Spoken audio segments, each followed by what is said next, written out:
Progress report, day 1. I have arrived at the location at precisely 9:14 and began my first searches of the area. All looks normal. The magnetic imager should be set up at the edge of the field, the latest lower ground imaging device from the labs.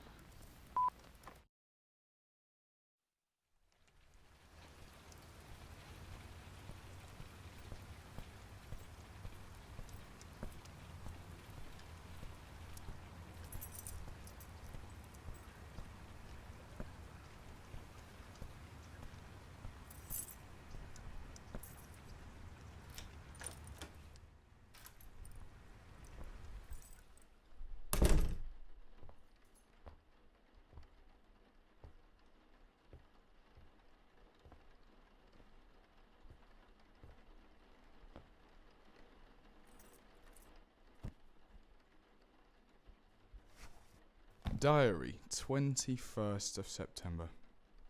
The professor has told me that the artifact would be here, in this tiny corner of England. God, it's miserable. He'd better be onto something, or I swear I'm done. I trust him, though, and crucially, he trusts me. If he didn't, I would never have gotten this far. And anyway, my instinct tells me that if I don't do this, it really would be the end. This is my PhD. I can't fuck it up now, not at this stage.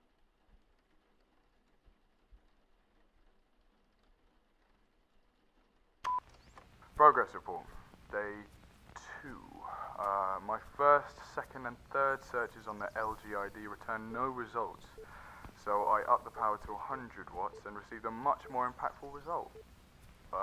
There are approximately 28 metallic items, 13 large rock-based items, and what appears to be a plastic object roughly 2 meters below the ground. Could be a time capsule, but it's probably a signal box, so I should watch where I dig. Diary, 22nd of September. Not great for day 2, but some progress, I guess.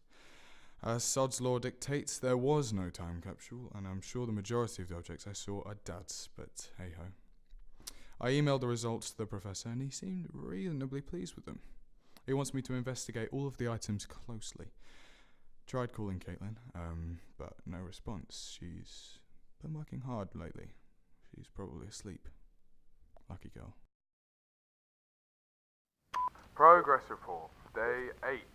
The last of the metallic objects have been dug up, 26 of which were litter, presumably buried during the renovations of the sewer system. The other 2 items were coins composed of tin and copper. Look like old pennies to me. The local council are attempting to stop my work, but the licenses are holding, and work begins on the 13 rock-based items tomorrow. Diary, 28th of September. Called Caitlin again. No answer, so I called the professor to give him an update, and no answer either. Probably my end, though. There's terrible reception here. This is really getting dull now. After so many duds, I'm beginning to wonder what the artifact actually looks like. I've seen pictures, but could it really be made of stone? I mean, maybe the Swiss ones were a different material.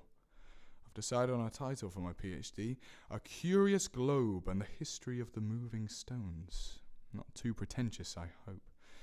I'm praying I didn't leave the computer on. The generator will be a nightmare to refuel if it runs dry. Progress report, day 12. Halfway through the rocks now, still no progress on the artifact. I did my final search on the LGID, but the lab guys want it back by next week, so one of them is coming out on Tuesday to pick it up. Diary, 2nd of October. Still nothing from Caitlin. It's so unlike her. I'm actually getting worried. It's so close to our anniversary. I texted her 17 times last night. 17. Can't believe she hasn't responded yet. This new workload of hers must be really getting to her.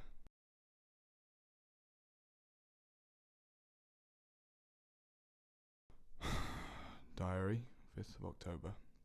Caitlin and I have separated.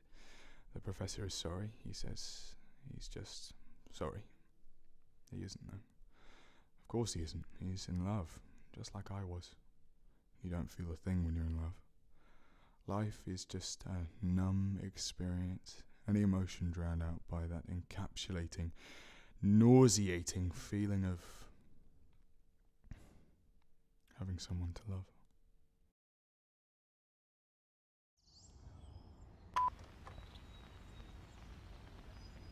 Progress report, day 19.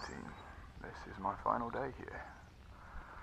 The LGID is in my hotel room, ready to be picked up, and the computer is ready to go. There has been no progress, and there never will be any progress. Like love, my life is a nulling cycle of lost memories and hopes. There never was a fucking artifact. There never was a fucking PhD. And the professor... And Caitlin. I'm sad. I'm lost. There's nothing left for me here. I need a new start. Perhaps this is a sign.